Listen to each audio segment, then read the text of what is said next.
Hi అండి, ఎలా ఉన్నారు? బాగున్నారా అండి? మనం పెళ్ళిళ్ళకి వెళ్తూ ఉంటాం కదా. పెళ్ళిళ్ళలో మనకి చీరలు పెడుతూ ఉంటారు, అది కామనే. చీరలు పెట్టిన తర్వాత ఉంటుందండి అసలు యుద్ధం. ఏంటంటారా?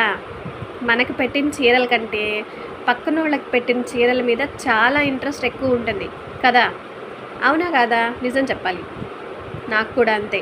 ఇప్పుడు ఏమైందంటే, నాకేమో మెరూన్ కలర్ చీర, మా చెల్లికేమో రాణి కలర్ చీర. మెరూన్ కలర్ చీర నాకు నచ్చిద్దా? నచ్చదు కదా. పక్కన వాళ్ళదే కావాలి కాబట్టి మా చెల్లి చీర బాగుందని చెప్పి చూస్తున్నాను.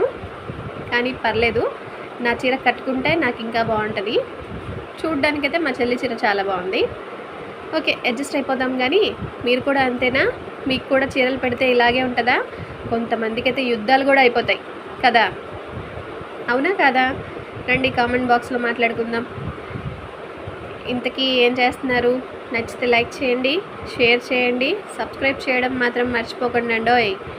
లైక్ చేయట్లేదు, లైక్ కూడా చేయండి. మెరూన్ కలర్ చీర అయితే నేను తీసుకున్నాను కదా. ఇప్పుడు నా ముగ్గురు కూతుర్లు అయితే నాకు ఈ చీర కావాలంటే ఈ చీర కావాలి అని చెప్పి వాళ్ళ ముగ్గురు పోట్లాడుకుంటారు. ఇట్లా ఉంటుంది ఆడవాళ్ళతో కదా.